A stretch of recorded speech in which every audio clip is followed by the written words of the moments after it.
Rebonjour et bonjour à toutes et tous. Donc on va continuer la suite de ce cours sur la chimie organique. On termine le chapitre sur les alcènes avec la dernière réaction que l'on n'a pas vue lors de ce cours, la réaction de Diels-Alder. Alors, cette réaction de Diels-Alder, elle va mettre en jeu... Alors c'est une réaction de cyclisation, donc c'est-à-dire que vous partez de deux produits. Vous voyez ici, vous avez une molécule avec deux doubles liaisons et une molécule ici avec une simple liaison. Et sous l'action d'un chauffage, vous voyez ici petit delta, ça veut dire qu'on chauffe, vous voyez conditions de chauffage, vous allez former un cycle. Alors faites pas attention aux couleurs, c'est juste pour vous identifier quels sont les atomes qui appartiennent à quelle molécule. Donc si vous regardez tout ça, en fait, vous avez une action concertée pour avoir une cyclisation. Donc si vous regardez ici, cette molécule-là, je l'ai représentée ici à gauche, voilà, en bleu. Cette molécule-là, je l'ai représentée ici à droite. Et si vous regardez bien, en fait, alors, on va pouvoir les nommer de cette façon. Hein. Ici, c'est un diène, parce qu'il y a deux fonctions alcènes. Ça porte bien son nom, c'est un diène. Et en face, vous allez avoir un diénophile. Un diénophile, donc, voilà, un diène de fonction alcène, un diénophile qui aime les diènes. Diènophile, qui aime les diènes. Et donc... ces deux molécules vont réagir et vous allez voir le diénophile va donner sa double liaison, sa liaison pi, pour créer en fait cette liaison ici en pointillé, c'est-à-dire entre le carbone du bas ici et le carbone du bas ici. Donc pour l'instant on est sur des molécules symétriques, donc il n'y a pas de souci, d'accord ? Ce qui se passe, c'est qu'en créant cette liaison, vous voyez ici c'est un CH2, il faisait déjà 4 liaisons, je vais passer en pointeur. Voilà. Ce carbone-là faisait déjà 4 liaisons, donc en créant une liaison, vous allez faire migrer cette double liaison sur la liaison sigma qui est à côté. D'accord ? Ça fait un petit peu comme les formes mésomères. Et donc, en faisant migrer cette liaison-là, évidemment, ce carbone-là faisait déjà 4 liaisons. Vous allez refaire migrer cette double liaison pour créer ici cette liaison carbone-carbone. Et si vous regardez, ici on reconnaît nos 1, 2, 3, 4 atomes de la molécule bleue, ici nos 2 atomes de la molécule rouge, en noir ici et ici, les 2 liaisons qu'on vient de créer ici en pointillé, et quand vous faites votre cyclisation, n'oubliez pas, vous avez une double liaison ici qui s'est créée, parce que vous avez le rabattement de ce doublé ici. Donc au final, cette double liaison est devenue la liaison en noir ici, cette double liaison est devenue la liaison en noir ici, et vous avez un cycle avec une double liaison, ne l'oubliez pas cette double liaison. Faites attention, le diène, il doit être en position 6, donc ça veut dire les deux doubles liaisons face à face. Si vous avez les deux liaisons comme ça, les deux doubles liaisons de part et d'autre de cette sigma, vous voyez si je trace un plan sur cette sigma, si vous avez les deux doubles liaisons de part et d'autre, ça ne marchera pas. Si vous avez les deux liaisons du même côté, vous voyez en traçant une ligne ici, on a les deux doubles liaisons du même côté, ça peut marcher. Donc faites attention à ça, si vous avez un diène qu'on appelle trans, avec de chaque côté vos alcènes, la réaction ne marchera pas. Alors, une chose un petit peu plus compliquée, c'est lorsque vous n'avez pas, lorsque vous avez des groupements sur votre diénophile. Vous voyez ici le diénophile était nu, c'était des CH2. Si vous avez des groupements ici sur votre molécule, pardon, vous avez la possibilité d'avoir différents types de réactions. Alors comment ça se passe dans l'espace ? Si vous arrivez à bien voir, en fait, cette molécule ici, le diène, va être au-dessus dans l'espace de votre diénophile. D'accord ? Donc au moment en fait où vous allez créer votre cycle, toutes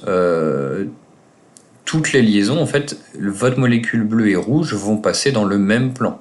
Donc ça veut dire que votre R1 et votre R2, qui étaient en bas de cette molécule, si vous voyez bien, alors ça c'est un petit peu plus compliqué des fois pour voir dans l'espace, mais vos deux groupements R1 et R2, s'ils sont du même côté de votre diénophile, ils vont se retrouver soit tout devant, soit tout derrière le plan. Alors il n'y a il n'y a pas de façon de savoir si c'est devant ou derrière, parce que vous reprenez la même molécule, vous la faites tourner sur cet axe-là, et vous vous retrouvez avec les deux groupements devant en ayant la même molécule. D'accord ? Donc lorsque vous avez un diénophile avec les groupements R1 et R2 du même côté, D'accord? Si vous avez un diénophile qui est donc 6, vous obtenez un produit 6, c'est-à-dire avec les deux groupements du même côté. On appelle également ce produit un produit méso, voilà, parce que c'est du même côté. Si vous avez un diénophile trans, vous voyez, au moment où votre molécule rouge va se relever, en fait, le R1 va se relever par devant le plan, le R2 va rester derrière, comme tout à l'heure, et là, vous aurez un produit trans. Donc rappelez-vous bien, si vous avez un diénophile qui est 6, votre produit sera 6, les deux groupements vont se mettre du même côté du plan, et si vous avez un diénophile qui est trans, de part et d'autre de la double liaison, votre produit sera trans, avec le groupement R1 d'un côté et R2 de l'autre. Même chose, si vous faites tourner votre molécule sur cet axe-là, vous retrouvez avec R2 devant et R1 derrière, ça n'a pas d'importance lequel vous mettez devant ou derrière. Ce qu'il faut bien voir, c'est que c'est vraiment diénophile 6, produit 6, les deux sont soit devant, soit derrière. Diénophile trans, produit trans, l'un est devant, l'autre est derrière. Voilà. Il y a une façon d'expliquer ça un petit peu plus compliquée. On peut parler des niveaux d'énergie, mais on ne le verra pas ici. C'est un petit peu compliqué parce que ça met en jeu les orbitales atomiques. En gros, il y a les histoires de d'HOMO et LUMO. Donc, ce sont des niveaux énergétiques des deux molécules. Ce n'est pas le but ici de vous montrer ça. Mais voilà, vous voyez tout simplement ça. Diénophile 6, produit 6. Diénophile trans, produit trans. Donc c'est tout pour les alcènes. C'était la réaction de Diels-Alder, et la réaction de Diels-Alder est assez courte. On va tout de suite passer aux alcynes. Parfait. Alors, les alcynes, vous allez le voir, on va retrouver les mêmes réactions. Alors, il y aura quelques petites nouveautés, mais dans l'ensemble, on va retrouver exactement les mêmes réactions que pour vos alcènes. Vous allez voir ça tout de suite. Alors, les alcynes, on va commencer encore une fois avec quelques propriétés physiques. Les alcynes, on appelle ça aussi des composés acétyléniques, d'accord. Souvent l'acétylène, voilà, c'est le gaz à triple liaison.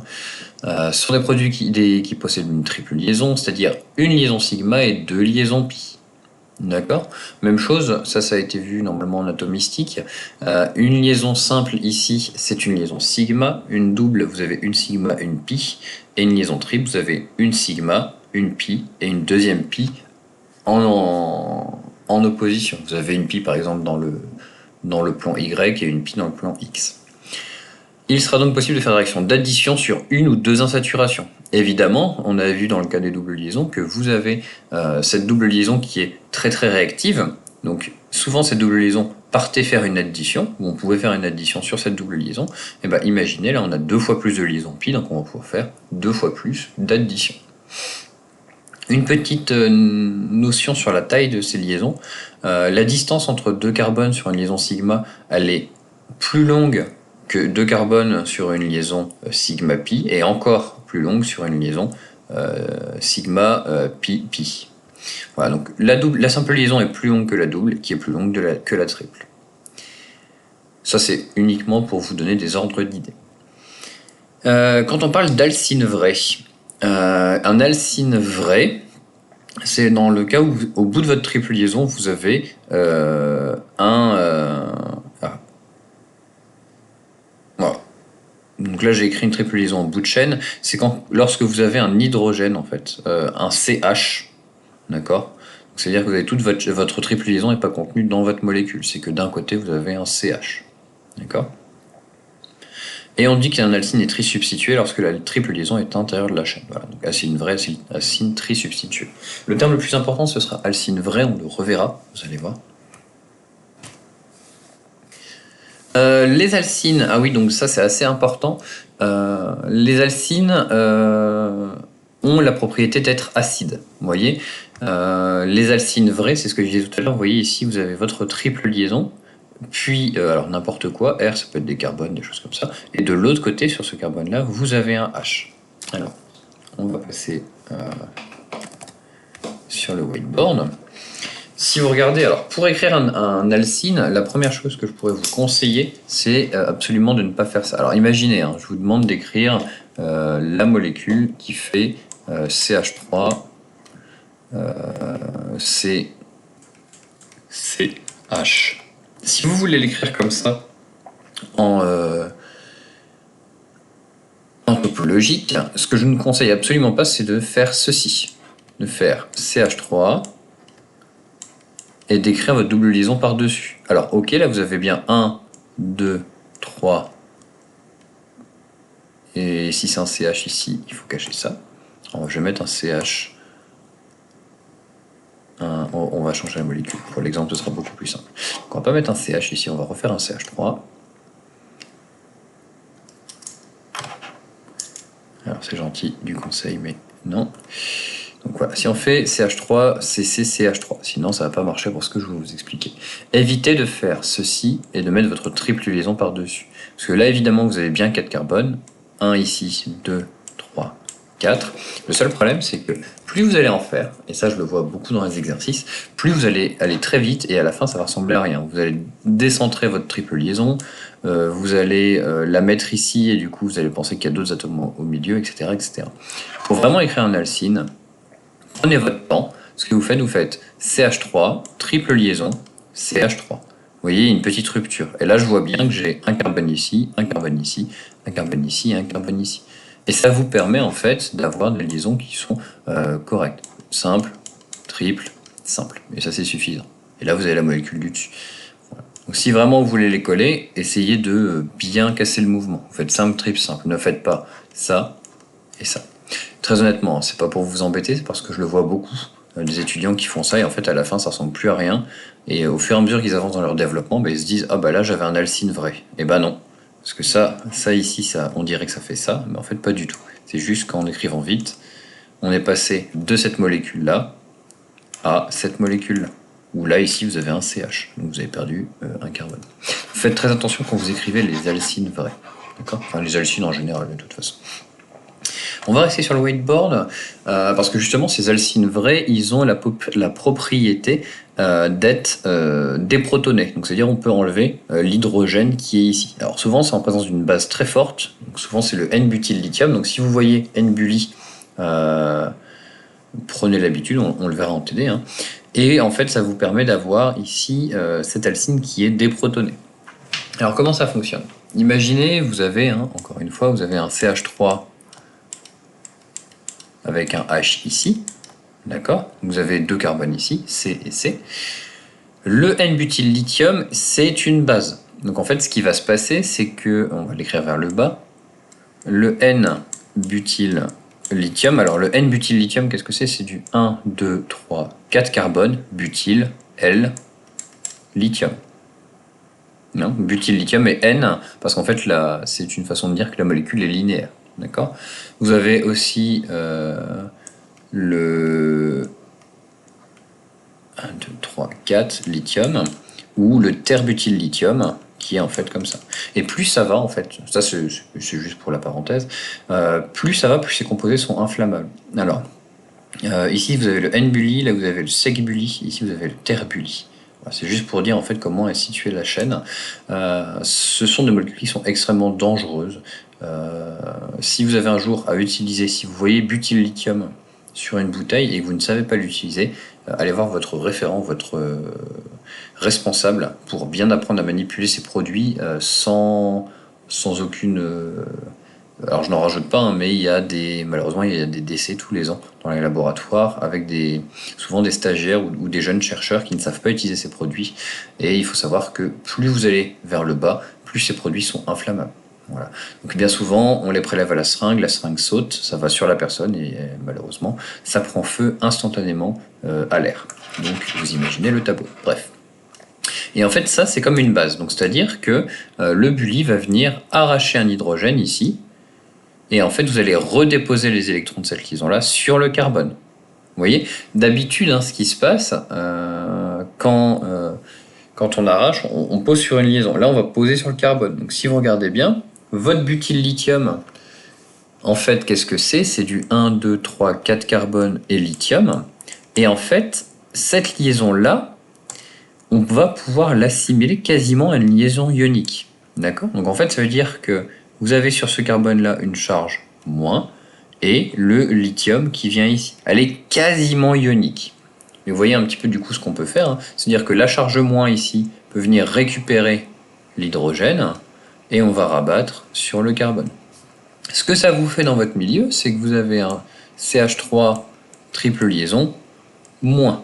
ici. D'accord? Donc si je l'ai écrit en toutes lettres, hein, ça fait CH3C, C-, parce que vous avez rabattu la triple liaison. Donc vous avez ça, vous avez le lithium qui est tout seul, plus Li+, plus évidemment votre butane qui a récupéré une charge. Donc votre butane, ce sera un sous-produit, d'accord? Le butane, c'est un gaz, donc en fait, il va partir de votre milieu sans aucun souci. Et en fait, vous avez une charge plus, une charge moins, et ce que vous pouvez écrire, c'est que votre alcine et votre lithium vont se mettre ensemble. Un petit peu comme tout à l'heure, en fait. Ça va ressembler à ça, moins plus Li, d'accord? Mais cette liaison, en fait, elle est... Alors, c'est un petit peu comme ici, on peut écrire le N-butyl-lithium directement 1, 2, 3, 4 comme ça ne dérange pas. Parce qu'en fait, vous êtes dans un cas un petit peu exceptionnel où cette liaison-là est, on va dire, à 60% covalente et à 40% ionique. Donc, on ne va pas pouvoir non plus trancher. Même chose ici, c'est une liaison qui est à 40% ionique. Donc, si vous arrivez bien à voir, vous pouvez écrire ça comme ça. Si vous avez un petit peu plus de mal, écrivez-le avec des charges, je ne vous en tiendrai pas rigueur. Vous allez voir pour après pourquoi. Et donc voilà, donc vous créez, vous passez au final, hein, donc, hop, on va faire le final ici. Au final, vous aviez au tout début un alcine vrai. Alors les alcines vrais, on représente leur H, même en topologique souvent, ça permet de ne pas les oublier. Si vous avez du N-butyl-lithium, vous éliminez du butane, d'accord? Donc moins Bu. Donc, alors si vous voulez, vous pouvez faire, vous pouvez dire qu'on élimine du butane. Donc on l'écrira pas à droite. Et comme ça, vous arrivez ici avec votre alcine qui est déprotonée. Et cette molécule-là, et ce que je vous disais, si vous avez du mal, hein, vous pouvez écrire ça sous la forme moins plus Li. Vous allez voir pourquoi après. Vous voyez, c'est ce que j'ai écrit là. Hein. Vous pouvez l'écrire soit avec le lithium ou soit avec la charge si vraiment vous avez des soucis. Le composé formé, en fait, du coup, ça va vous permettre d'activer votre alcine, d'avoir un alcine qui va être réactif. Parce que vous voyez, maintenant, il y a une charge moins. Donc ça veut dire qu'on va pouvoir faire partir une flèche de cette charge et faire attaquer sur quelque chose. Et vous voyez, on va pouvoir réagir sur des sites qui seront électrophiles. L'exemple le plus simple, c'est le deuxième sur votre slide. C'est-à-dire que vous avez votre alcine qui a été activée et vous avez, par exemple, R quelconque, hein, R', c'est autre chose, plus un halogène. On va aller, pour l'exemple, on va mettre le chlore. D'accord? Hop, on va encore plus simplifier, on va mettre R', CH2. On va l'écrire en topologique quand même maintenant. Vous êtes en R', CH2Cl. On sait avec les dérivés halogénés que vous avez un delta moins, delta plus sur ce carbone. Et bien ce que vous allez faire, c'est que votre charge moins va venir attaquer sur ce carbone-là et vous allez enlever votre chlore. Ce qui vous donne au final comme produit R, triple liaison. Et cette triple liaison, elle va dans le carbone, R'. Vous voyez, vous faites bien attention. Hein. Vous avez bien un R carbone, carbone. Vous avez bien un R carbone, carbone.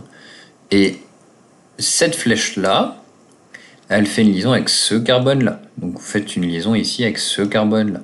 Ici, en bleu, c'est la liaison que vous venez de créer. N'oubliez pas de carbone. D'accord ? Si vous ne voyez pas comment on écrit avec ça, vous voyez, en fait, avec la charge, c'est exactement la même chose. C'est juste un petit peu plus visible. Vous pouvez faire moins plus Li. Alors évidemment, ici, j'oublie, hein, vous avez du LiCl, du sel. Et ça, si vous réécrivez la même chose, tac, là, c'est un petit peu plus visible. Vous faites partir de la charge moins pour venir attaquer ici. Vous faites partir le chlore et vous obtenez le même produit. Du R, triple liaison, CH2, R', plus Li+, plus Cl-. Et donc ça, c'est ce que je vous disais.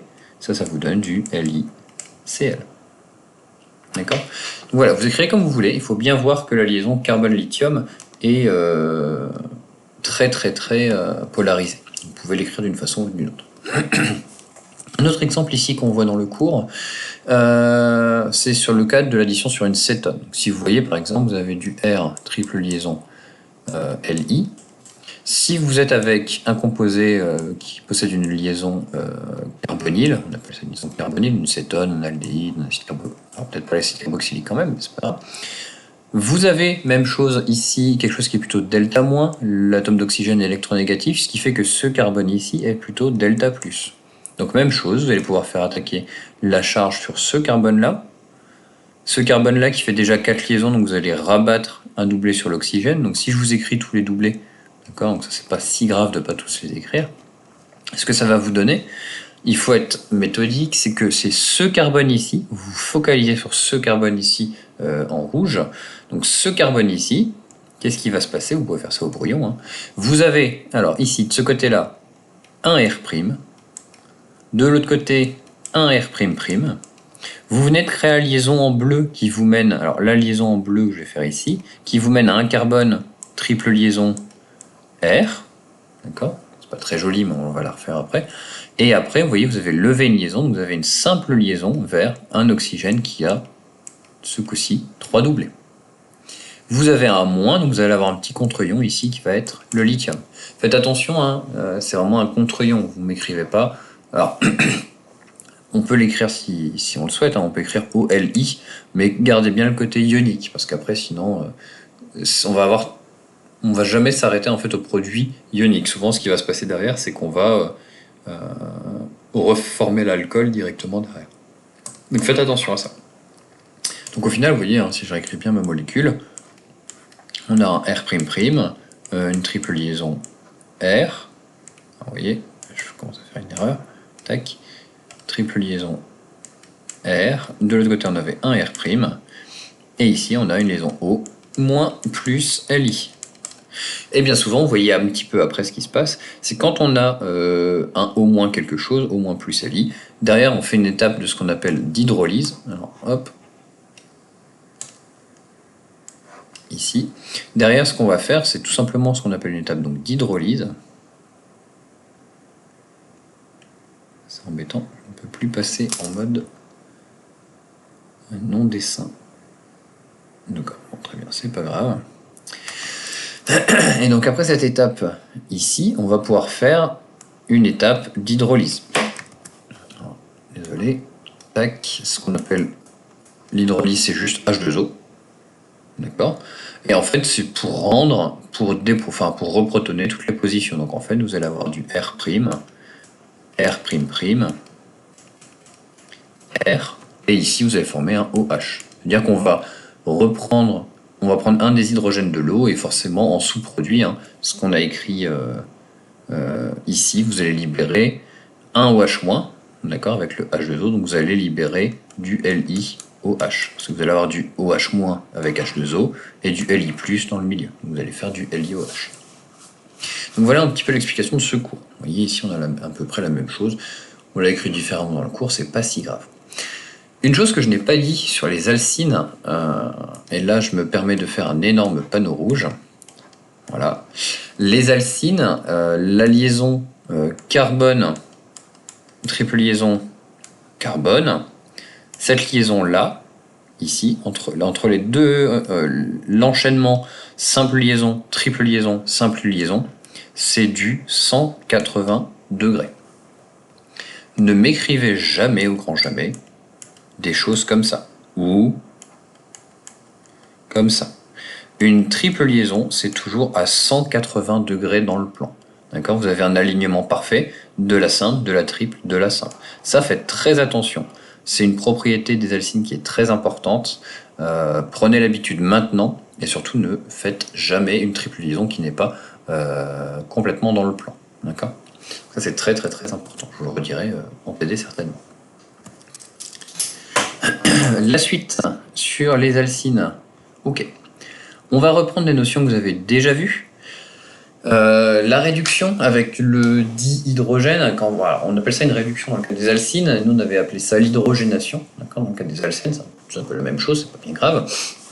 Vous voyez, donc, comme pour les alcènes, la réaction d'hydrogénation permet de passer d'un alcyne à l'alcane.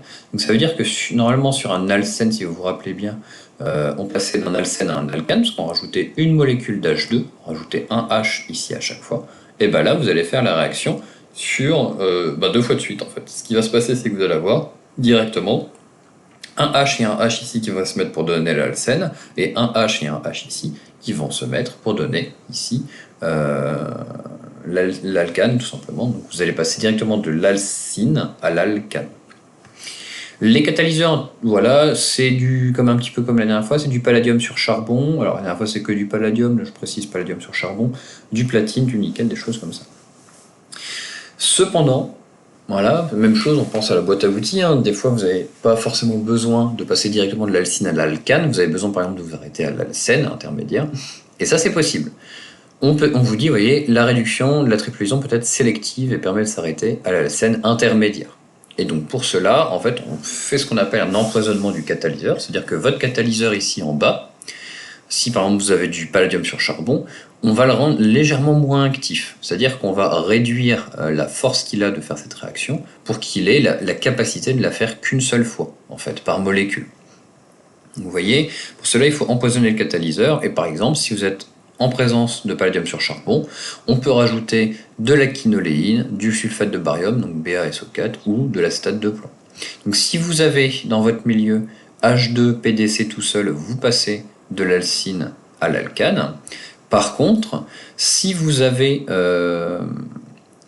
en plus du dihydrogène et de votre catalyseur, s'il y a écrit quinoléine, BaSO4 ou PbOAC, vous voyez un petit peu comme ça, H2PDC tout seul, ça vous donne l'alcane, H2PDC. Si vous avez H2PDC, quinoléine ou BaSO4, PbOAC, vous vous arrêtez à l'alcène Z.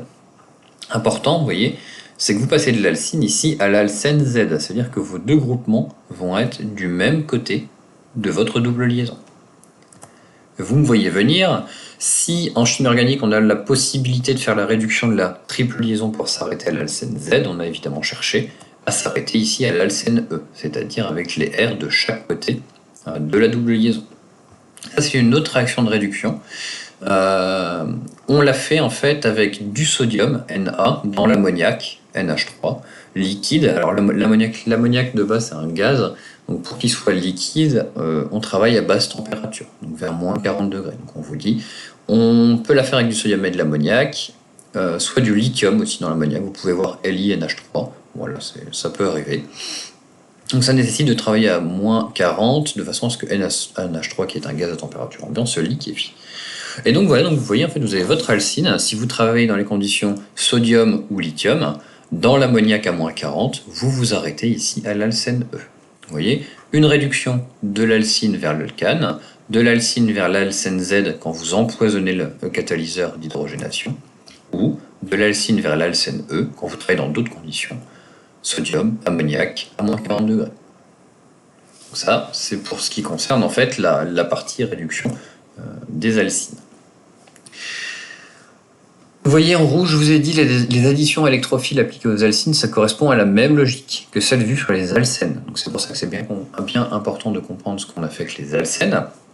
Ce qui va se passer, c'est si vous faites l'addition d'un hydracide ici, qu'est-ce que vous allez faire? Vous allez faire exactement la même chose. C'est-à-dire qu'au mieux que ce soit votre double liaison qui attaque votre hydracide, HX, avec le delta moins sur le X et le delta plus sur le H. Au mieux de passer d'un alcyne à un alcane carbocation, vous allez passer d'un alcyne à un alcène avec une charge. En fait, vous rajoutez une liaison ici, vous rajoutez une liaison ici. Même chose, vous allez avoir deux charges possibles. Soit vous allez ajouter le H de ce côté-là ici, soit vous allez ajouter le H de ce côté-là, ce qui fait que vous avez la charge plus de l'autre côté. Comme précédemment, vous allez regarder quel est le carbocation le plus stable. Selon la règle de Markovnikov, on vous a dit, c'est le carbone le plus substitué. Ce carbone-là, il est substitué par un groupement R, ce groupement-là est de l'autre côté par un carbone, donc il a deux substituants. Ce carbocation, faites attention, il n'a qu'un seul substituant, c'est la double liaison de ce côté-là. Ici, on a un H, donc voilà, c'est pas très intéressant. Donc le plus stable, ce sera celui-là, et donc l'halogénure X-, donc bromure, chlorure, ce que vous voulez, qui a été relargué, va pouvoir attaquer le carbocation le plus stable. Et comme vous voyez, en fait, c'est un petit peu comme dans le chapitre des alcènes, on va former le produit majoritaire, c'est-à-dire l'halogène, ici, va venir se fixer sur le carbone le plus substitué. D'accord? Voilà comment est-ce que vous formez ce type de produit. On en reverra évidemment en TD. Évidemment, si vous avez une double liaison ici, vous pouvez encore la faire réagir. Donc là, ça tient compte des alcènes. Donc si vous regardez ici, si vous avez un alcyne et que vous avez un seul équivalent, c'est-à-dire que vous mettez une molécule d'alcyne face à une molécule d'hydracide, HX, HBr, HCl. Là, je pourrais même mettre HBr parce que j'ai mis du Br, mais c'est pas grave. Si vous n'avez qu'un seul équivalent, vous allez évidemment faire la réaction qu'une seule fois. Si vous avez deux équivalents, évidemment, vous allez pouvoir faire une première fois avec le premier équivalent cette molécule et avoir un deuxième équivalent d'HBr, même chose, hein, faire attaquer la double liaison sur le H, faire partir du Br-, et vous allez avoir une double addition sur le même carbone. D'accord? Donc des fois quand on voit, si vous avez un halogé, un HX ici en excès, je vois souvent une addition sur le carbone ici et une addition sur l'autre carbone. Faites très attention, c'est sur le même carbone. Donc ce sont des produits Markov-Nikov. Évidemment, on a vu la réaction dans le cas des alcènes, mais si vous avez des hydracides avec des peroxydes, eh bien évidemment vous faites l'addition du Br, pas sur ce carbone-là qui est le plus substitué, d'accord, mais sur le carbone ici, qui sera le moins substitué. Ça c'est la même chose. Le mécanisme avec les peroxydes, on ne va pas le voir, ça ne sert à rien. Mais voilà, c'est un petit peu la même chose. D'accord? Donc rappelez-vous, hein, addition d'hydracide, c'est sur le carbone le plus substitué. Donc un équivalent, vous rajoutez qu'un seul brome. Deux équivalents, vous en rajoutez deux. Donc vous passez soit à un alcène, à un alcane. Et si vous avez des peroxydes, vous faites l'addition. Vous êtes l'addition du brome sur le carbone le moins substitué. On a exactement la même chose pour le cas de la dihalogénation, vous vous rappelez, avec les Br2, Cl2, F2, etc. On a le même type d'addition, c'est-à-dire que si vous faites un équivalent, vous avez un brome qui vient se fixer sur chacun des carbones. Et évidemment, si vous avez un excès, si vous avez plus qu'un seul équivalent, vous faites deux fois la réaction, c'est-à-dire que vous refaites, comme pour le cas des alcènes, une double addition ici sur le Br. D'accord ? Même chose souvent, hein, quand j'écris un équivalent puis un équivalent, je vois d'abord la double addition sur ce carbone-là, puis la double addition sur ce carbone-là. Faites attention à ça, c'est bien double addition sur les deux carbones, simple addition sur les deux carbones, puis une autre simple addition sur les deux carbones. Ça c'est le cas de l'halogénation. Ça rappelle quand même beaucoup de choses sur ce qu'on a vu dans les alcènes. Une nouvelle chose qui est très très importante. On va réavoir les mêmes réactions, hydroboration, hydratation, des choses comme ça, sauf qu'on va avoir des petites subtilités en plus. L'hydroboration. Donc l'hydroboration, si vous vous rappelez bien, dans le cas des alcènes, on ajoute le BH2 du côté le moins encombré. Donc on a le choix d'ajouter sur l'un des deux carbones ici, je vais repasser mon pointeur, l'un des deux carbones ici.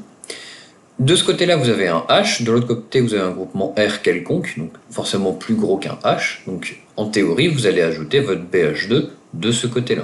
Et vous voyez, c'est ce qui s'est passé. Votre BH2 s'est ajouté sur le carbone ici, qui est ici. Quand vous faites ensuite la réaction avec le peroxyde d'hydrogène, vous modifiez votre partie BH2 par un alcool, mais vous n'allez pas vous arrêter là. En fait, le seul souci avec ce type de composé, tac, voilà. Le problème en fait avec ces composés-là, vous voyez, hein, vous formez une molécule quelconque R, double liaison OH, c'est ce qu'on appelle un énol.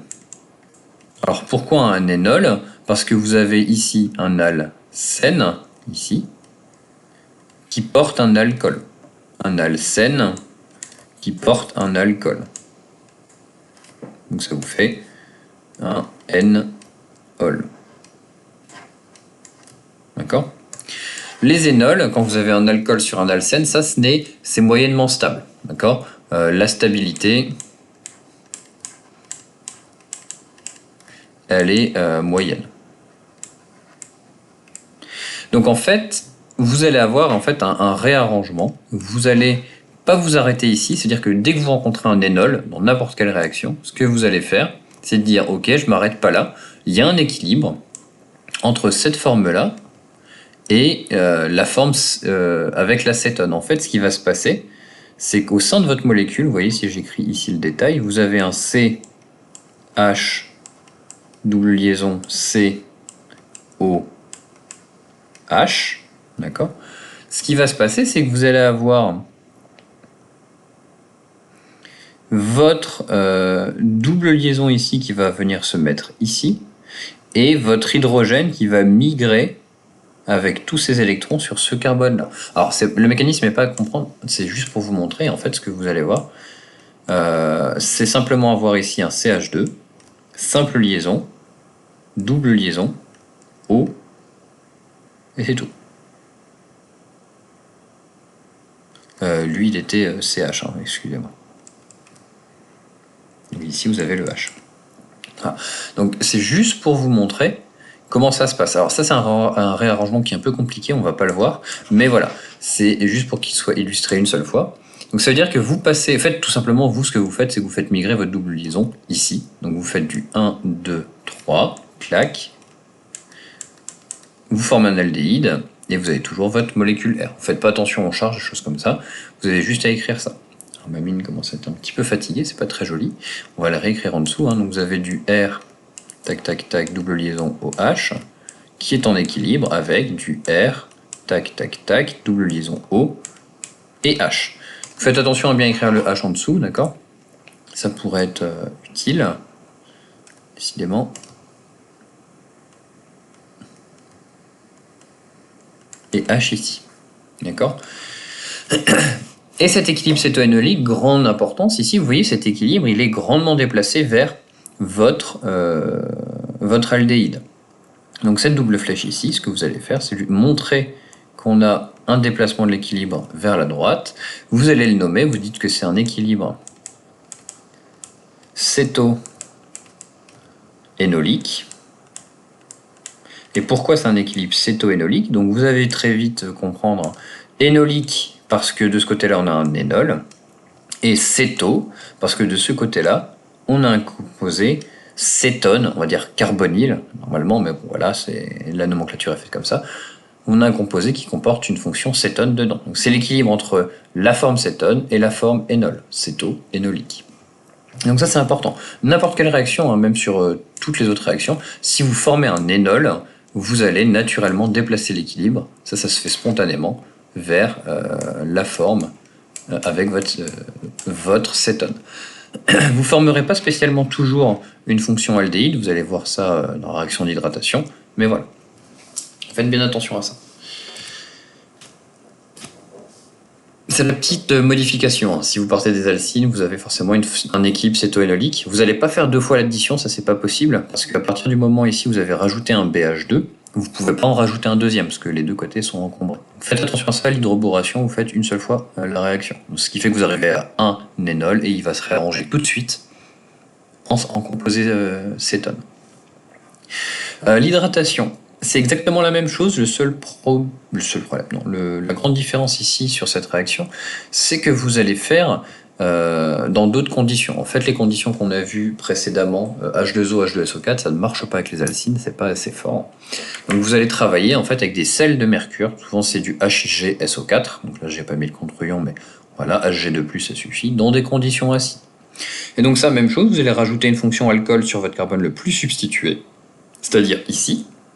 Et vous reconnaissez, hein, même si là on a un énol qui est terminal, là on a un énol secondaire au milieu de votre molécule, vous remarquez ici que vous avez quand même un énol, c'est-à-dire une fonction alcool sur l'un des deux carbones de l'alcène. Et donc vous allez déplacer votre équilibre, c'est-à-dire que vous faites monter votre double liaison ici, et donc vous avez ici la cétone, et vous voyez, hein, tout à l'heure vous aviez un aldéhyde dans le cas d'un énol en fin de molécule. Quand vous avez votre énol au milieu de votre molécule, vous formez une cétone.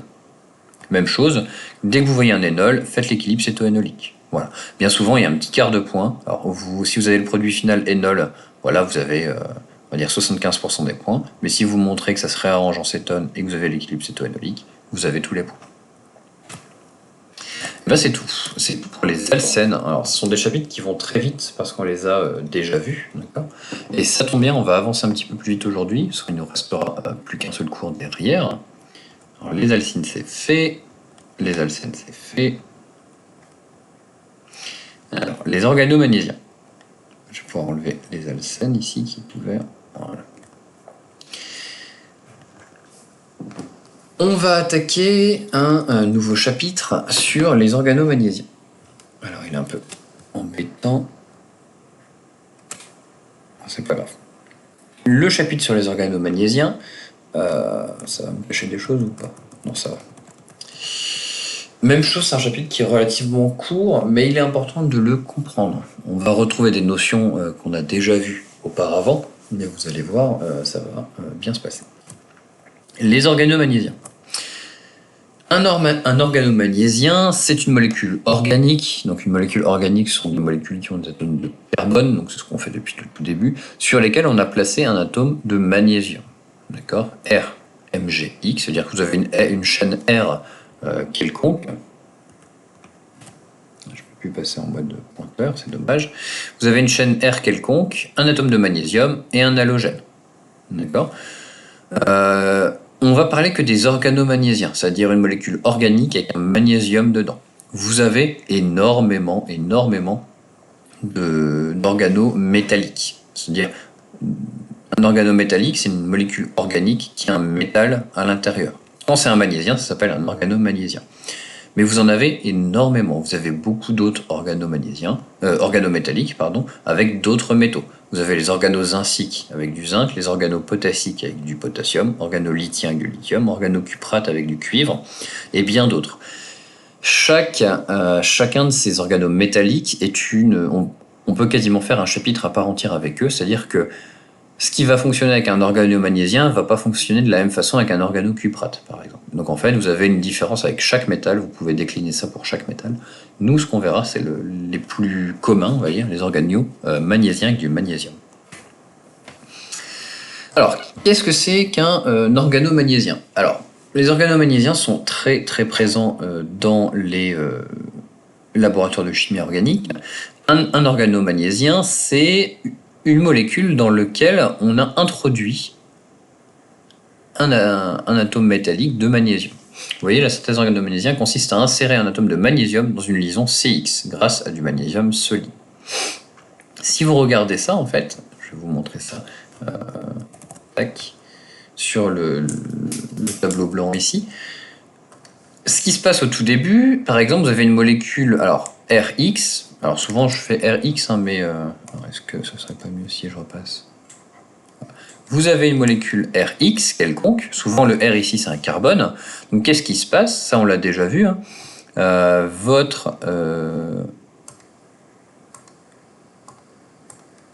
Votre X est plutôt delta moins, d'accord? Votre R est plutôt delta plus. Et quand vous allez faire réagir ça avec du magnésium solide, Mg, d'accord? Alors c'est dans l'éther souvent, je vais vous expliquer après pourquoi. Quand vous faites réagir le dérivé halogéné avec du magnésium, ce qui va se passer, c'est que vous allez insérer un magnésium entre le R et le X. Donc en fait, c'est comme si vous écriviez R, Mg, X. Vous voyez? Avant, il y avait Rx directement. Ici, vous insérez un atome de magnésium en plein milieu. Si vous regardez ça, si vous réécrivez vos charges, vous avez toujours votre atome d'halogène X, fluorchlorobromide, ce que vous voulez, qui est électroattracteur. Ce qui se passe, c'est que du coup, votre magnésium, c'est lui qui va porter la charge delta+, d'accord? Et donc, à l'inverse, on fait de part en part, si lui est plutôt delta+, votre carbone ici, à la base, va passer delta-. Et si vous êtes observateur, on passe ici d'un carbone qui est delta+, à un carbone ici qui est delta-. En fait, vous allez lui inverser sa réactivité. Rappelez-vous, avant, vous aviez quelque chose avec une charge moins. Si vous aviez un Rx, c'est toutes les réactions d'addition qu'on a vues, vous faisiez attaquer une charge moins sur ce Rx, et ça faisait partir votre halogène, parce que vous aviez un delta+, ici. Maintenant, c'est l'inverse en fait. Si vous regardez bien, vous allez voir un R qui va être plutôt delta-, qui va pouvoir attaquer des choses. D'accord? Les organomagnésiens sont très utiles parce qu'ils permettent d'inverser en fait la réactivité d'un dérivé carbonylé. Quand on regarde en fait cette molécule-là, ce qui va se passer, c'est que la liaison MgX ici va jamais être réactive. Donc en fait, souvent les organomagnésiens, on écrit votre molécule, simple liaison MgX. D'accord? Et souvent, on va garder cette écriture, vous voyez, c'est ce que j'ai écrit dans le cours. Là, au début, on avait du R simple liaison X, et là, on a du R simple liaison MgX. Si vous avez besoin d'écrire les charges, ça ne change rien, ça ne change absolument rien. Vous écrivez delta moins, delta plus sur le magnésium, delta moins sur votre X.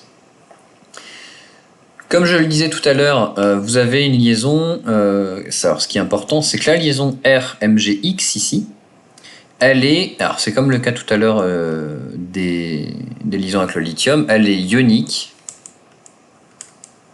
D'accord, à 40%. Donc, elle est quasiment moitié ionique, moitié covalente. Donc, ça veut dire que si vous avez du mal à écrire votre organomagnésium et à comprendre sa réactivité, comme dans le cas du lithium, vous pouvez dire que vous avez un R-. Tac, on va enlever ça. Vous avez le droit d'écrire, donc ici ce que je vous disais, vous avez un R MGX, ou vous pouvez aussi écrire, alors vous pouvez mettre des guillemets, si vraiment vous avez du mal, vous faites R moins plus MGX. D'accord? Donc le plus joli c'est de les mettre quand même en exposant, donc du R moins plus MGX. Et là vous remarquez tout de suite que vous pouvez faire réagir, si vous avez par exemple un autre RX, voilà, avec un delta moins et un delta plus, vous pouvez tout de suite faire réagir votre charge moins sur le R et faire partir du X. Et vous voyez en fait votre R a changé de réactivité. Donc écrivez-le comme vous voulez, avec la liaison ou le moins plus, ça ne me dérange pas, parce qu'elle est un petit peu ionique. Ça vous permettra de comprendre un petit peu mieux ce qui s'y passe. Alors, il y a une petite notion qui, pour vous, va pas être très utile pour le moment, mais en fait, en chimie, parce que j'en ai déjà parlé, sur une autre matière qui s'appelle chimie organométallique. Donc là, c'est ce qu'on fait un petit peu. Vous avez un organomagnésiien, c'est un organométallique, mais bon, c'est vraiment les balbutiements de cette matière-là. Ça reste du domaine de la chimie organique. On a ce qu'on appelle l'équilibre de Schlenk. Alors Schlenk, c'est un monsieur qui a mis à jour, mis en évidence ce phénomène. Ce qui se passe, c'est que dans certaines conditions, le RMGX, en fait, vous pouvez... vous voyez, en fait, si vous prenez votre magnésium central, vous avez un X à droite, un R à gauche. En fait, si vous avez 2 fois cette molécule, il peut arriver, alors nous, on ne va pas l'utiliser, mais c'est pour vous dire que c'est possible, que naturellement, votre magnésium, il va récupérer 2 fois le même ligand, on va dire que c'est comme un ligand, c'est-à-dire, 2 fois le même substituant. C'est-à-dire qu'entre 2 fois cette molécule-là, la première va par exemple donner son R et récupérer le X, ça va lui donner un MGX2, et la deuxième va faire la même chose. Et vous voyez en fait, si on illustre ça avec des petits dessins, avec des petites boules, c'est peut-être des fois plus visuel. Vous voyez en fait, vous avez votre magnésium avec 2 fois le X, ou votre carbone avec votre magnésium avec 2 fois votre molécule R. D'accord, donc c'est des choses qui peuvent être influencées par le solvant, la température, la concentration, la nature des substituants, etc., etc. Alors, nous, on ne va pas utiliser réellement l'équilibre de Schlenk, mais c'est pour vous dire que ça existe. La réactivité des organomagnésiens. Alors, sur la préparation, ce que j'ai oublié de vous dire, donc c'est un dérivé halogéné plus du magnésium solide dans le diéthyléther. Pourquoi le diéthyléther? Parce que ce solvant peut, on va dire en tout cas, être complètement sec, c'est-à-dire ne pas avoir une seule trace d'eau. Et vous allez voir pourquoi c'est important. Il faut que les conditions pour faire votre organomagnésien soient anhydres. D'accord? C'est-à-dire sans eau. Il faut que votre milieu soit sec, c'est-à-dire que vous mettez toute votre verrie dans une étuve à 80 toute la nuit pour que ça sèche, être sûr qu'il n'y a aucune trace d'eau, vous refermez, vous faites pas vos réactions dans l'air, vous faites votre réaction dans l'azote, dans l'argon, c'est-à-dire des gaz qui ne contiennent pas d'eau, des gaz inertes, des choses comme ça. On va voir pourquoi. Les organomagnésiens ont 2 grandes réactivités. La réactivité principale, ce sera être un nucléophile. Donc c'est ce que je vous ai dit tout à l'heure. Ici, vous avez un R-, on va dire. Même chose, je vais pouvoir vous montrer ça sur le tableau blanc. Tac. Si vous avez un R-, donc ça veut dire que si vous êtes nucléophile, donc on a du R, alors ce que j'ai écrit là-bas, vous avez du R, vous avez du R MGX, d'accord? Ça, je vous ai dit, si vous avez du mal à le voir, vous pouvez l'écrire R- plus MGX. Voilà. J'ai une vieille habitude, puisque comme je l'écris jamais comme ça, voilà. Vous pouvez l'écrire, R en exposant moins plus MGX. D'accord? Et si, ce que je vous ai dit tout à l'heure, si vous le faites réagir, on va le mettre au milieu, si vous faites réagir cette molécule avec une chaîne quelconque R'X, vous pouvez faire attaquer votre charge, alors vous avez toujours votre delta moins ici, votre delta plus, vous pouvez faire attaquer votre charge négative sur le R', faire partir votre X moins, ou alors, vous voyez, hein, c'est exactement la même chose, vous pouvez faire attaquer votre simple liaison ici. Si vous arrivez à bien voir avec la liaison, il n'y a pas de problème, si vous n'arrivez pas à la voir, voilà. Ce qui va se passer, c'est que vous allez créer donc une liaison R', vous voyez, vous créez la liaison R- vers le R', et dans votre milieu, vous avez libéré du MGX plus et du coup du X moins. Et en fait, même chose, ces deux choses-là vont se mettre ensemble, c'est un sous-produit. Vous allez former du MGX2. Vous voyez, MGX et du X-, MGX plus et du X-. Donc ça, c'est votre sous-produit. Et ce qui est important, vous voyez, c'est qu'on a créé une liaison carbone-carbone. Votre R et vos deux R ici, souvent, c'est des carbones. Autre réactivité possible, vous voyez, là, j'en ai illustré une deuxième. Ça vous permet, encore une fois, d'ajouter, par exemple, des alcènes.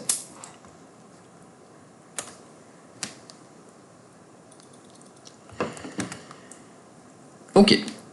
Toujours en tant que nucléophile, vous avez plus... Alors, vous voyez là, la réaction, elle est terminée. On n'a pas de plus, on n'a pas de charge, on n'a pas de machin. Vous allez voir pourquoi c'est important que je vous souligne ça. Si vous continuez en tant que nucléophile, vous pouvez faire réagir sur les époxydes, les aldéhydes. Alors, les époxydes, vous avez une charge delta- sur le haut, une charge delta+ sur le bas. D'accord? Donc, si vous regardez... Pardon. Vous allez pouvoir faire attaquer votre R ici, donc vous voyez, vous avez le O et 2 carbones ici. Donc si vous attaquez ce carbone-là, vous allez ouvrir cette liaison-là. Donc vous avez du R carbone, carbone, O, c'est bien ce qu'on a là, R carbone, carbone, O. En relevant votre doublet, vous avez un O-, ce qui fait que votre MGX+, se met en contre-ion ici. Et c'est là où je vous ai dit que c'est important d'être en condition anhydre, parce que là, vous travaillez vraiment en condition sans eau. Ça vous permet, en fait, quand vous arrivez à une étape comme ça, où vous avez un O- MGX+, un petit peu comme tout à l'heure avec le lithium, de faire ce qu'on appelle une étape d'hydrolyse pour reprotoner, en fait, votre alcool ici. Et vous obtenez un alcool prime. D'accord ? Quand vous regardez cette molécule-là, vous avez, vous êtes passé ici d'un époxyde à un alcool. En plus, vous lui avez rajouté le petit R ici. C'est très pratique. Vous voyez, si vous avez besoin de faire un alcool primaire avec une chaîne R que vous contrôlez, vous passez par un organomagnésium et un époxy. Ici, vous avez des sous-produits. Ces sous-produits, je vous les ai encadrés parce que, alors, très souvent, je les oubliais, mais ils sont toujours présents, hein, d'accord ? C'est-à-dire que vous formez ce qu'on appelle 1,5 de MgOH2 et 1,5 de MgX2. Alors pourquoi est-ce qu'on forme ça? Quand vous faites votre hydrolyse, au fur et à mesure, je vais vous montrer ça,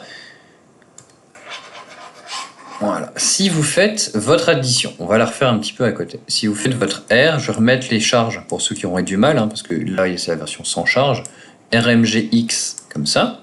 Vous faites réagir sur un époxyde, ce que je vous disais, hein, l'époxyde il a une charge négative ici, positive aussi ici. Hein. Vous écrivez comme il est symétrique, on s'en fiche un petit peu.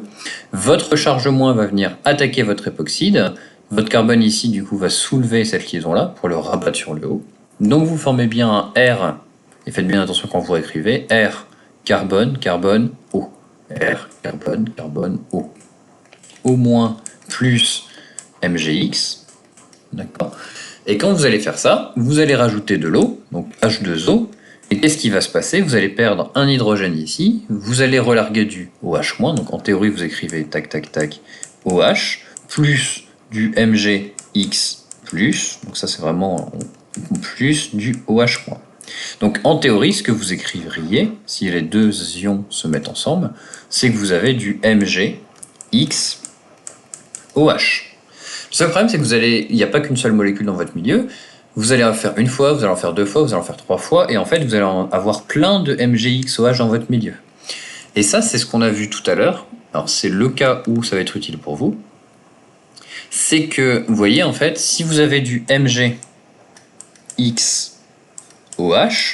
d'accord, on va mettre par exemple le OH en bleu, le X en rouge, et ben vous allez avoir cette fois l'équilibre de Schling qui va opérer. C'est-à-dire que vous n'avez pas qu'une seule molécule de ça dans votre milieu. Si vous en avez par exemple une deuxième, à partir du moment où vous allez en avoir deux, voilà, je réentoure les groupements, ici, et ben à partir du moment où vous aurez, si je vous écris ça, Jack, là-haut, alors désolé, je ne sais pas pourquoi je ne peux pas scroller mon tableau blanc aujourd'hui. Si vous avez deux fois la molécule OH, voilà, donc HOMGX, même chose, hein, si je réentoure mes groupements ici, donc X par exemple ici, et votre HO par exemple ici. Et bien vous allez avoir un équilibre de Schling, c'est-à-dire que vous allez grandement déplacer votre équilibre vers la formation de une fois la molécule OH, MG, OH, plus une fois la molécule X, MG, X. D'accord? Vous voyez, en fait, on va avoir le magnésium qui va récupérer le même ligand. Vous allez garder un magnésium qui va être entouré de 2 OH et un magnésium qui va être entouré de 2 X. Mais pour ça, il faut faire deux fois, il faut avoir deux fois cette molécule-là. C'est pour ça qu'on vous donne sur la slide, ici, on va reprendre ça de toute façon, pour ça qu'on vous donne un demi de MgOH deux fois et un demi de Xe2. Parce qu'en fait, cette réaction, on la montre qu'une seule fois. Même s'il y en a plein dans le milieu, on écrit ça sous cette forme-là. Sinon, vous devriez écrire que vous avez 2 RMGX qui réagissent avec 2 époxydes. Vous faites l'hydrolyse, vous avez 2 fois l'alcool primaire, plus MgOH deux fois, plus MgX2. Mais voilà, nous on l'écrit avec un demi, pour bien comprendre en fait qu'il y a bien l'équilibre de Schling et que c'est des sous-produits. Dans le pire des cas, ce sont des sous-produits. Voilà. Essayez de, enfin, ne les oubliez pas. Voilà, moi, ça peut m'arriver de les oublier. Je vous donne juste le produit final et je m'arrête ici.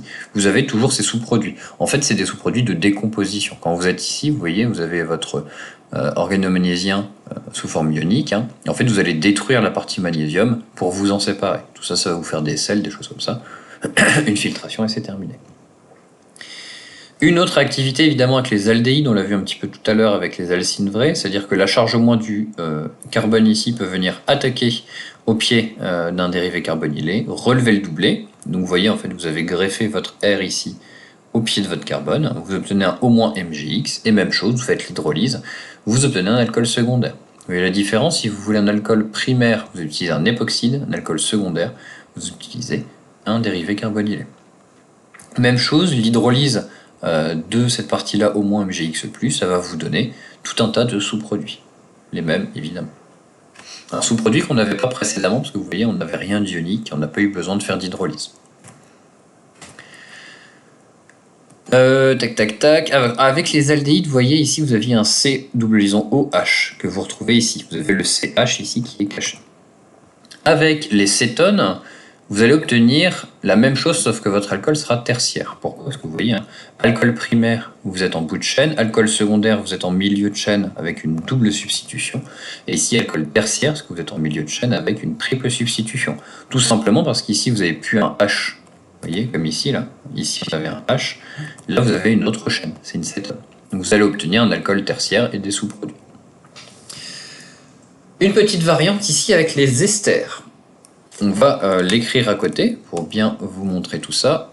Alors, je préfère que ce soit l'inverse. Voilà, nickel. Une petite variante ici avec les esters. Je vais vous montrer ça. Je vais faire ça, ce sera plus simple. Si vous avez... Alors, vous voyez, là, je l'ai écrit dans l'autre sens. C'est pas très grave, tout ça. Si vous avez votre R MgX... D'accord. Pour ceux qui auront un petit peu de mal, je vais l'écrire avec les charges. Ça permettra d'avoir les deux versions, la version du cours et celle-ci. Donc j'ai écrit dans les deux sens, hein, c'est comme vous voulez. Votre R- plus MgX. Vous utilisez un ester. Donc un ester, c'est quoi? C'est COOR'. D'accord. On va donner des primes et des primes. On va appeler ça R'. Et donc ça, on va l'appeler R''. Voilà. Votre charge négative peut venir attaquer en bas de votre cétone, relever votre doublet. Donc ça ne change pas. Pour l'instant, ce que vous avez fait, c'est faire R. Alors, même chose, hein, soyez au tout début, quand vous n'avez pas l'habitude, très minutieux. Vous êtes sur ce carbone-là. Donc ça veut dire que vous faites du R qui va vers ce carbone-là. Je vous le fais en rouge pour bien vous montrer.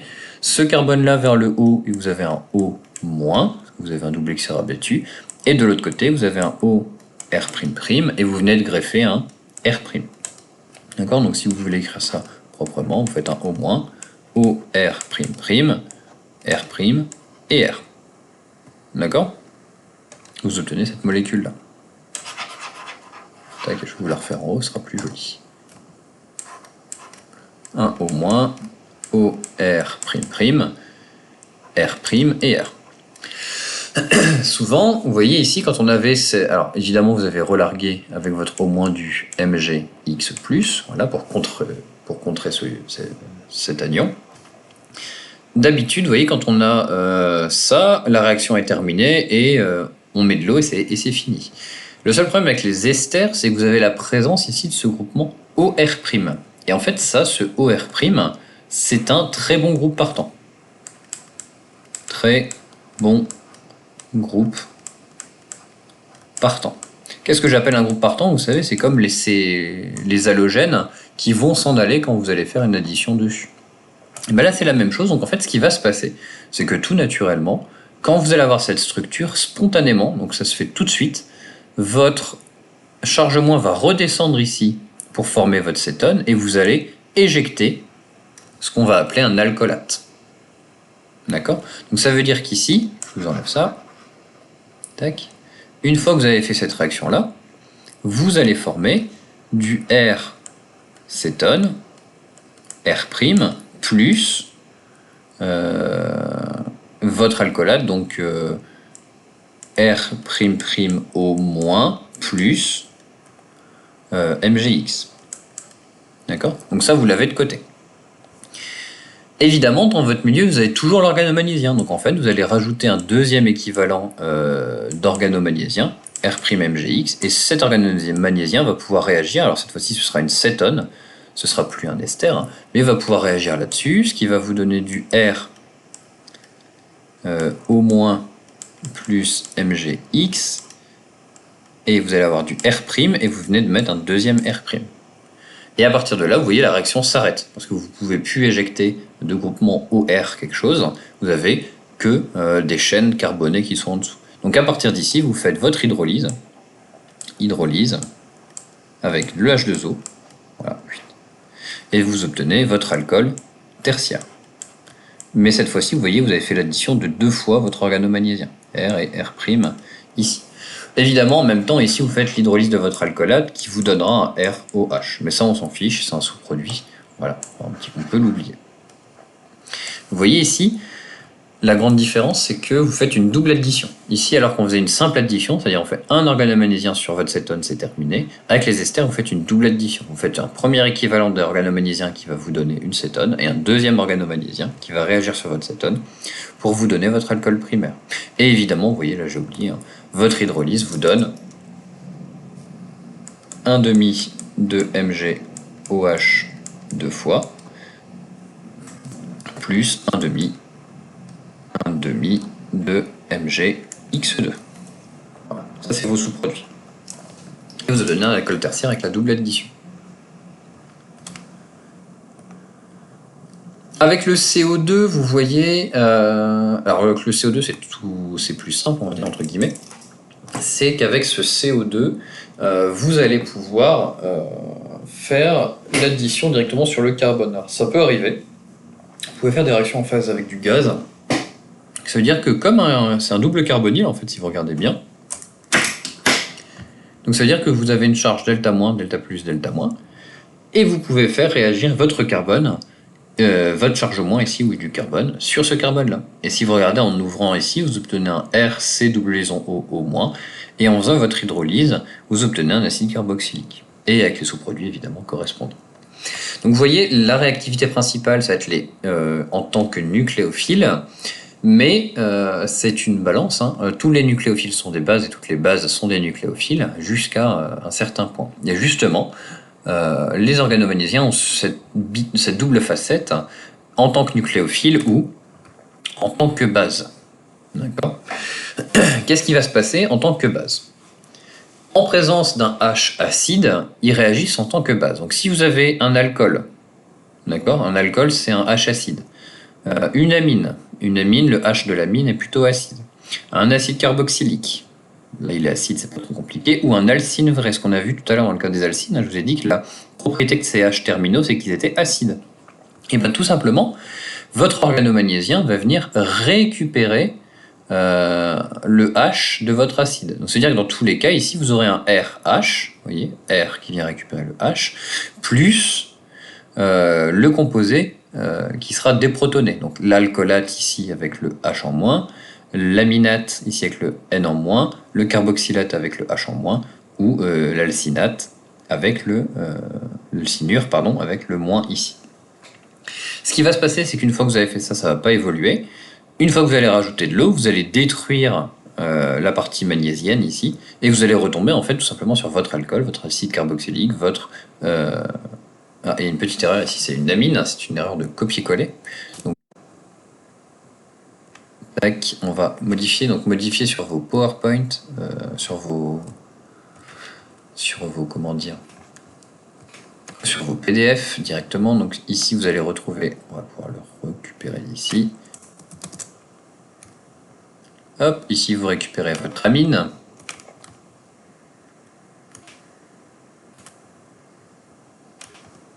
Voilà. Tac, tac, tic.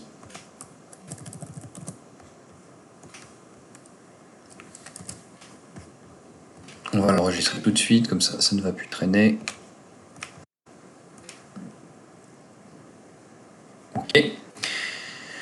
Vous allez pouvoir récupérer votre amine, votre acide carboxylique et ici votre alcyne. Alors ça n'a pas d'intérêt parce que vous voyez, vous avez l'alcool, vous récupérez l'alcool. Vous avez l'amine, vous récupérez l'amine. En plus, vous avez les déchets des organomagnésiens qui viennent avec. Faites attention juste à ça, c'est que parfois, je vous dirais, au mieux d'utiliser NaOH ou des choses comme ça, je vais utiliser un organomagnésiens pour déprotoner, donc c'est-à-dire qu'on va utiliser ça, et ensuite on va utiliser la charge moins. Mais, comment dire, il n'y a pas vraiment de réaction, en fait c'est juste des bases, les organomagnésiens, quand vous avez un alcool, une amine, un acide carboxylique ou un alcyne vrai, ce sont juste des bases, ils sont là juste pour déprotoner, vous n'avez pas vraiment de réactions qui sont faites avec eux. Donc faites attention à ça, il y a quand même les quatre... alors, il est nucléophile, votre organomagnésiens, dans le cas des époxydes, des aldéhydes, des dérivés carbonylés, des cétones, esters, CO2, tout ce qui comporte une. Mais vous avez le côté base quand vous rencontrez un alcool, une amine, un acide carboxylique et un alcyne vrai. On fera des exemples en TD, ça va venir tout seul, vous allez voir. Mais en tout cas, c'est tout pour la partie organomagnésiens. Pour ce qui est de ces cours, il nous reste les deux gros chapitres ici. Alors, les alcools, c'est très court. Tac, tac, tac. Je vérifie pour que ce soit trop long, parce qu'on a quand même vu beaucoup de choses aujourd'hui. On peut faire les alcools. On va faire les alcools, comme ça pour le dernier cours, il va nous rester les dérivés carbonylés. On va s'arrêter ici en tout cas. Voilà, ça va faire beaucoup de chapitres sinon pour vous. On a 1h10 de vidéo, donc si vous avez des choses à noter, tant mieux. Prenez le temps de faire vos questions. On s'arrête ici pour ce cours. On a vu beaucoup de choses. Si je regarde les chapitres qu'on a traités, on a traité la fin des alcènes, on a fait les alcynes et les organomagnésiens en plus. Voilà. Donc il nous restera les alcools, les dérivés carbonylés. On sera bien en tout cas pour tout ça. Donc voilà, bon courage à vous et bon TD.